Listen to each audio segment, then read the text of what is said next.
is that the biggest new economy companies are all turning to eBike Go, India's fastest growing and first electric mobility company. eBike Go subscription model ensures no asset ownership, no idle two-wheelers, and no carbon emissions.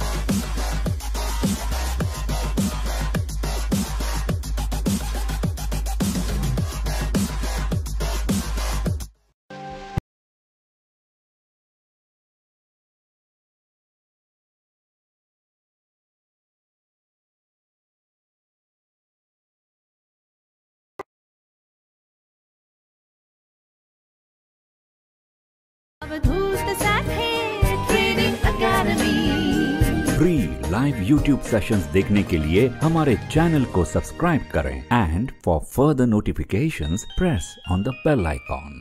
तर एक अजून एक थोडीशी electric व्हेकलची गोष्ट, मी electric vehicle बद्दलची काही माहिती तुमच्यापुढे मांडतो. म्हणजे एक साधारण ही दिशा आपण जी घेतली तर ती का अतिशय प्रभावी आहे हे तुमच्या लक्षात येईल की एक इलेक्ट्रिक व्हेकलची कॉस्ट ऑफ ॲक्विजिशन आणि कॉस्ट ऑफ ओनरशिप ही तुम्ही पेट्रोल व्हेकलच्या कॉस्ट ऑफ ॲक्विजिशन आणि कॉस्ट ऑफ ओनरशिपशी कम्पेअर केली तर तुमच्या असं लक्षात येतं की कॉस्ट ऑफ ॲक्विजिशन ही इलेक्ट्रिक व्हेकलची जास्ती आहे. म्हणजे खर्च तुम्हाला सुरुवातीला इलेक्ट्रिक व्हेकल त्याच तोडीचं घ्यायला थोडा जास्त पडतो, पण cost of ownership he long run मध्ये कमी आहे.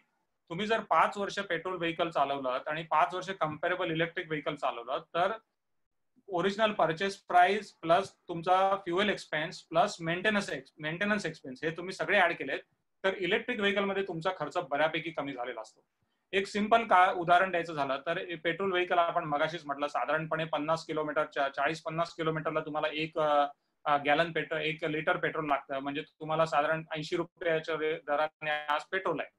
म्हणजे समवेअर बिटवीन ₹2.25 रुपयाच्या घरामध्ये तुम्ही पर किलोमीटर पेट्रोल व्हेकल पेट्रोलचं टू व्हीलरची कॉस्ट तुम्ही धरा प्लस त्याच्यात तुम्हाला मेंटेनन्सची कॉस्ट येते.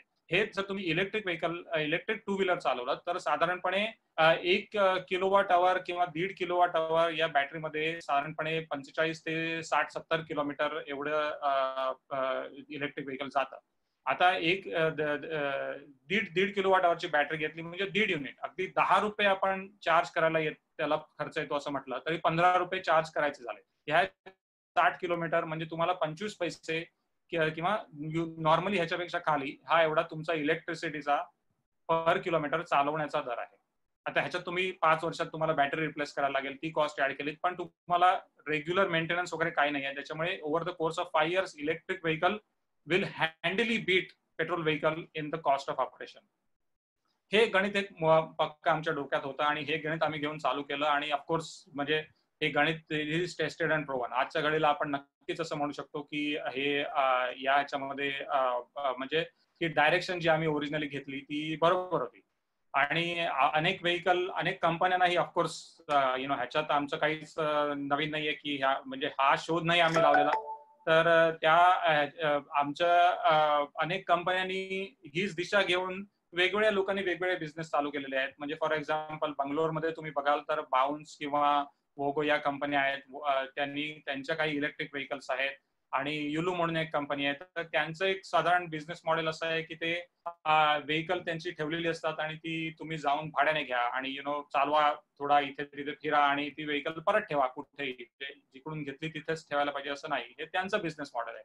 तर त्यांचा इलेक्ट्रिक व्हेकल डेली भरपूर चालवण्याचा त्याच्यातून बिझनेस करण्याची पद्धती ती आहे की अनेक 10 माणसांना वापरू दे, 2-2 किलोमीटर 4-4 किलोमीटर 10 माणसांनी वापरलं की ते 30-40 किलोमीटर होईल.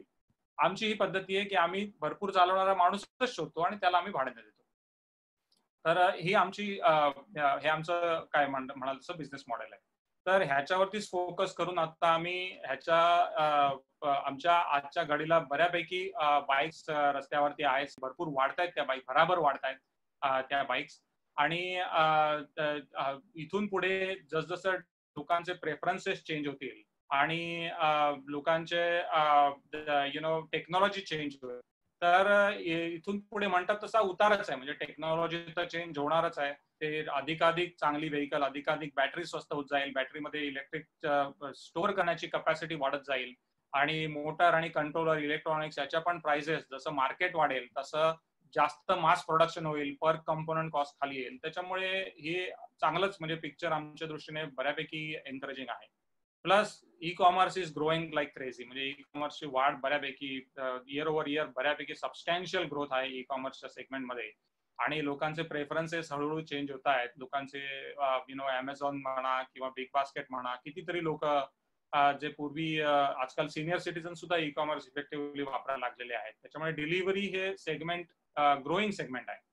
प्लस त्याच्यामध्ये आम्ही अजून टेक्नॉलॉजिकल इम्प्रुव्हमेंट बऱ्यापैकी करतोय. आम्ही एक म्हणजे काही स्वतःचं तंत्रज्ञान आमच्याच ह्याच्यामध्ये डेव्हलप करून आम्ही बाईक अधिक जास्तीत जास्त रिलायबल कशी बनवता येईल, रायडरचं लाईफ कसं सोपं होईल, रायडरचं ओव्हरऑल बिझनेस साठी रिटर्न ऑन इन्व्हेस्टमेंट कसा वाढेल आणि सेफ्टी आणि सिक्युरिटी या गोष्टी कशा वाढतील, या सगळ्या गोष्टींकडे आमचं एका दृष्टीने लक्ष देणं चालू आहे.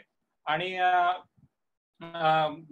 मार्केट एक्सपान्शनला तुफान वाव आहे. साधारणपणे मगाशी मी जी फिगर कोट केली 30 करोडच्या आसपास, त्याच्यापैकी जवळजवळ 3.5 कोटी टू व्हीलर्स ह्या बिझनेसच्या कारणासाठी वापरल्या जातात. म्हणजे आम्हाला एक्सपान्शन करायला भरपूर भरपूर वाव आहे. आणि सध्या आमच्याकडे डिमांड भरपूर आहे. ज्या वेळेला लोकांना कळतं की आम्ही डिलिव्हरी सोल्युशन प्रोव्हाइड करतोय, त्यावेळेला लोक आनंदाने येतात. इनफॅक्ट कोरोनाच्या काळामध्ये आम्ही असं एक थोडं बिझनेस इम्प्रुव्हमेंट अशी केली की आमच्याकडे बाईक पडलेल्या होत्या, लोकांना बाईक हव्या होत्या, लोकांना डिलिव्हरी करायला माणसं नव्हती, तर त्याच्यामुळे प्रॉब्लेम होत होता. मग आम्ही आपलेच एक उद्योजक आहेत त्यांच्याशी टायअप आम्ही केला आणि आम्ही डिलिव्हरी सोल्युशन प्रोव्हाइड करायला चालू केलेलं आहे. तर डिलिव्हरी सोल्युशन म्हणजे काय की फक्त तुम्ही आम्हाला डिलिव्हरीचं कॉन्ट्रॅक्ट द्या, माणूस आमचा, बाईक आमची, आणि पूर्ण म्हणजे तुमचा पूर्ण डिलिव्हरीचा त्रास ज्या सिटीजमध्ये आम्ही ऑपरेट करतो त्या सिटीजमध्ये पूर्ण निघून जाईल. हा एक हे आहे. प्लस ह्याच्यातून आम्हाला बऱ्याच कंपन्यांकडून अशी डिमांड आली की आमचे एम्प्लॉई पूर्वी गाडीने येत होते किंवा बसने येत होते, आता आमचे एम्प्लॉई थोडे कचरतायत, आम्हाला पण थोडी भीती वाटते. तुमचं असं काही सोल्युशन आहे का की आमच्या एम्प्लॉईना तुम्ही येण्या जाण्यासाठी इलेक्ट्रिक बाईक रेंट करू शकाल? तर प्रायोगिक तत्वावर आपण ते पण चालू केलेलं आहे. त्याला पण चांगला रिस्पॉन्स आहे की लोकांना एक पटलेलं आहे की म्हणजे इलेक्ट्रिक व्हेकल वर्क्स. पूर्वी एक थोडा प्रॉब्लेम असा झालेला होता की जी पहिलीची जनरेशनच्या इलेक्ट्रिक टू व्हीलर्स आल्या भारतामध्ये त्या चायनातून आल्या आणि त्या अगदी लो क्वालिटीच्या वगैरे आल्या होत्या आणि त्यांनी पुष्कळ नुकसानच झालं. इनफॅक्ट म्हणजे लोकांचा विश्वासच उडाला. लोकांना इलेक्ट्रिक बाईक म्हणजे ते खेळण्यासारखं काहीतरी असं वाटतं, ते सिरियसली घेण्याचं वाहन आहे असं वाटतच नाही. पण आता ते परसेप्शन चेंज होत आहे. तर म्हणजे लोक वापरून बघायला तयार आहेत. आणि ज्यावेळेला लोक वापरतात त्यावेळेला ते म्हणतात अरे हे तर खूप छान आहे, आवाज नाही, काय नाही, शांत आहे, एकदम क्वाइट आणि एकदम वापरायला सोपी आहे, गिअर विअरचा काही प्रॉब्लेम नाही. जनरली इलेक्ट्रिक बाईक चांगल्यापैकी म्हणजे जे चांगलं मॉडेल जो माणूस वापरतो तो माणूस परत पेट्रोल बाईककडे जात नाही. हीच गोष्ट इलेक्ट्रिक कारच्या पण बाबतीत खरी आहे की जनरली एकदा इलेक्ट्रिक कारकडे गेलेला माणूस परत पेट्रोल कारकडे येत नाही. तर ह्या सगळ्या दृष्टीने आणि आतापर्यंत आमच्या फ्लीटने भरपूर किलोमीटर्स केलेले आहेत. ऍक्च्युली आमचे 30 लाख तर काही महिन्यापूर्वीच झाले. आता कोरोनाच्या काळातून हे करून परत आमचं म्हणजे 40 लाखच्या आसपास आम्ही सहज जाऊ. आता तो लेटेस्ट डेटा काढून बघायला लागेल, पण पॉसिबली वर गेलेले असू. तर ज्या वेळेला 1 लिटर, मगाशी मी म्हटलं त्याच्याप्रमाणे की 1 लिटर पेट्रोल आम्ही जळण्यापासून वाचवतो, तेव्हा आम्ही जवळजवळ 2.5 किलोग्रॅम कार्बन डायऑक्साईड प्लस काही इतर अमाऊंट पोल्युटंट्स आम्ही वातावरणात जाण्यापासून वाचवतो. आतापर्यंत आम्ही हजारो लिटर पेट्रोल जळण्यापासून वाचलेलं आहे आणि त्याचं प्रसिद्ध केलेलं आहे की आम्ही किती साधारणपणे मला वाटतं 1,44,000 किलोग्रॅम पेट्रोल कार्बन डायऑक्साईड आम्ही वातावरणात जाण्यापासून वाचवलेलं आहे. तर ही एक म्हणजे आतापर्यंतचा थोडासा हे प्रगतीचा आढावा. आणि मी मगाशी म्हटलं तसं की लॉंग टर्म मध्ये डिलिव्हरी मार्केट भरपूर ग्रोईंग आहे, इलेक्ट्रिक व्हेकलची टेक्नॉलॉजी मॅच्युअरिंग आहे आमच्याकडे आता खूप चांगली मस्त टीम तयार झालेली आहे. So we are very excited about future आणि we are looking forward to म्हणजे आपलं जे पर्यावरण आहे ते क्लीन आणि ग्रीन कसं ठेवता येईल, आपल्या देशाची पेट्रोलची आयात कशी कमी करता येईल, इथल्या लोकांना नोकऱ्या कशा मिळतील ह्याच्यावरती. कारण आपण एक सोलर पॅनल टाकतो त्यावेळेला इथल्या माणसाला नोकरी मिळते, आपण ज्यावेळेला एक पेट्रोल विकत घेतो त्यावेळेला 4 परदेशी लोकांना नोकरी मिळतात. इथल्याच लोकांना रेव्हेन्यू आणि इथल्याच लोकांना नोकरी का मिळू नये. तर या असे अनेक पक्षी एका दगडात मारण्याच्या उद्देशाने हे पाऊल टाकलेलं आहे. आपल्या शिवाजी महाराजांच्या शब्दात सांगायचं झालं तर ह्याच्या पुढे जे काय होईल ती श्रींची इच्छा. तर एवढं सांगून मी माझे कमेंट्स माझा जो हे आहे ते आटोपता घेतो आणि मला ही संधी दिल्याबद्दल अर्थसंकेतचे आभार आणि हे ऐकून घेतल्याबद्दल आपल्या सगळ्यांचेही आभार. Thank you. So, what happens when you have 1 billion plus people with a smartphone in their hands? Changing lifestyles and a growing consumer spending. You see a huge adoption of home delivery services. And that means more vehicles on the road. Over 300 million registered two-wheelers clog the streets of India every day, with 35 million of them being used for commercial delivery,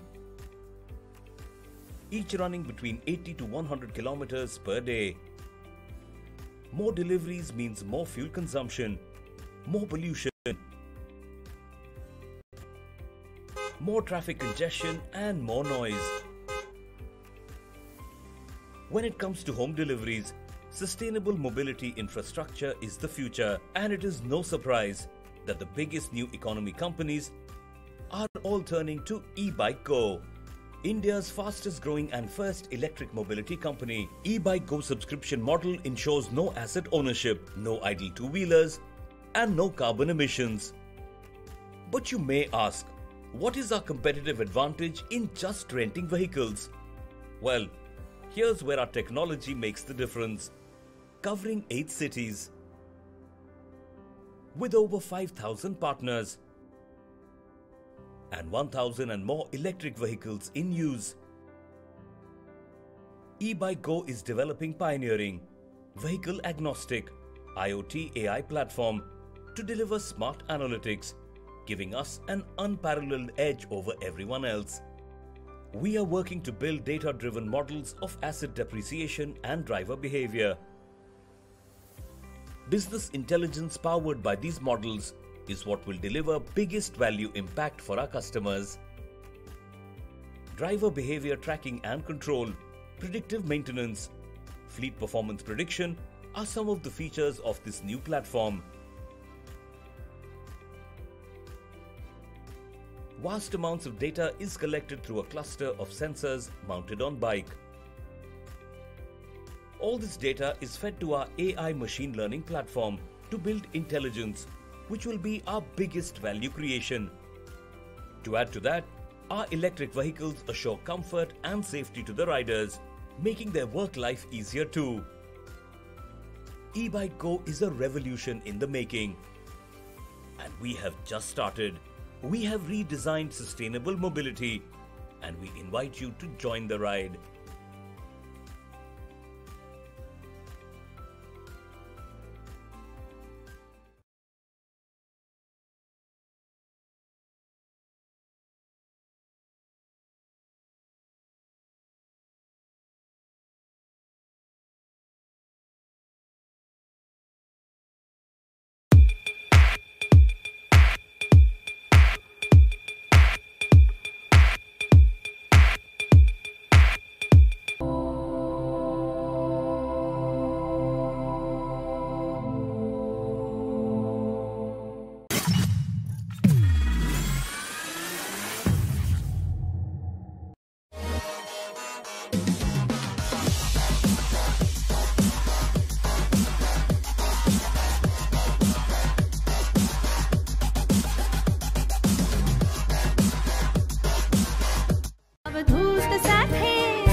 free live YouTube sessions देखने के लिए हमारे channel को subscribe करें and for further notifications press on the bell icon. आपल्या सगळ्यांना विनंती आहे की आपण जास्तीत जास्त लोकांपर्यंत हा कार्यक्रम पोहोचवा. इंडस्ट्री 4.0 मध्ये प्रचंड बदल घडलेले आहेत. जसं मी मगाशी सांगितलं की 10 वर्षामध्ये हे 3.0 आणि 4.0 ला आलेले आहे. आणि आपल्या लोकांमध्ये हा जास्तीत जास्त अवेअरनेस व्हावा हे आमचं उद्दिष्ट होतं. त्यासाठी आपण हा कार्यक्रम केला. आणि आपण जर जास्तीत जास्त लोकांपर्यंत हे पोहोचवलं तर त्यांच्यामध्ये सुद्धा अवेअरनेस होईल. नवीन प्रकारच्या नोकऱ्या ज्या येणार आहेत, नवीन प्रकारचं जे तंत्रज्ञान आलेलं आहे, नवीन प्रकारचे जे व्यवसाय येणार आहेत, त्याच्यासाठी आपल्या मराठी बांधवांना मदत होईल या कार्यक्रमामुळे. तर आपल्या सर्वांना मी विनंती करतो की हा कार्यक्रम जो आहे तो जास्तीत जास्त शेअर करा. मेड इन स्वदेशी ॲप. खरंच चायना प्रॉडक्टचा बहिष्कार हे अर्थव्यवस्था सुधारण्यासाठी एकमेव उत्तर होऊ शकतं? तर नाही. हा फक्त एक छोटा उपाय झाला. भारतीयांनी त्यांचा व्यवसाय जगाच्या कानाकोपऱ्यात पोहोचवला पाहिजे. पण उद्योजकांना अनेक प्रश्न पडले आहेत. निर्यात कशी करावी, कुठे करावी, कोणती उत्पादने निवडावी आणि परदेशी ग्राहकांची मागणी कशी पूर्ण करावी? काळजी करू नका, आपली सर्व उत्तरे मेड इन स्वदेशी या ॲपवर मिळवा. आमचे NRI प्रमोटर तुम्हाला फॉरेन बायर्सपर्यंत पोहोचवण्यास मदत करतील व एक चांगले एक्सपोर्ट व्यासपीठ मिळवून देतील, ज्यात NRI आणि भारतीय एक्सपोर्टर हे स्वदेशी उत्पादने आणि त्यांची परदेशातील सुरक्षित विक्रीची पद्धत यावर सविस्तर चर्चा करू शकतील. तसेच तुमच्या उत्पादनांची गुणवत्ता तपासून आम्ही तुम्हाला देऊ उच्च गुणवत्तेची खात्री देणारे मेड इन स्वदेशी मार्क. स्वदेशी मिशन केवळ भारतीय निर्यातदारांपुरते मर्यादित नाही, तर NRI भारतीयांना सुद्धा बिझनेस करण्यास मदत करेल. हे ॲप भारतीय एक्सपोर्टर, परदेशी इम्पोर्टर आणि NRI भारतीय भागीदारांच्या सर्व गरजा भागवण्यासाठी तयार केले गेले आहे. तेव्हा आजच हे ॲप्लिकेशन डाउनलोड करा आणि आमचे सभासद व्हा.